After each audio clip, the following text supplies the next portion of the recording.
Hello ইউটিউববাসী, কেমন আছো সবাই? আশা করি সবাই ভালো আছো। কালী পুজো শেষ, আবার মায়ের অপেক্ষার জন্য একটি বছর। আমরা কালী পুজোর দিন চলে গিয়েছিলাম মায়ের সাথে দেখা করতে।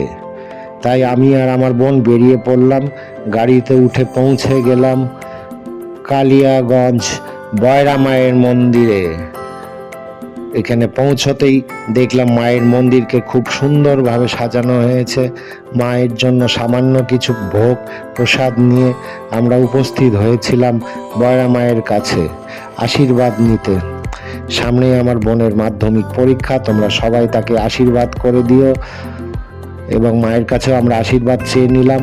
মায়ের টিকা নিয়ে, আশীর্বাদী টিকাটা নিয়ে মায়ের কাছে প্রণাম করে মাকে পুজো দিয়ে দিলাম।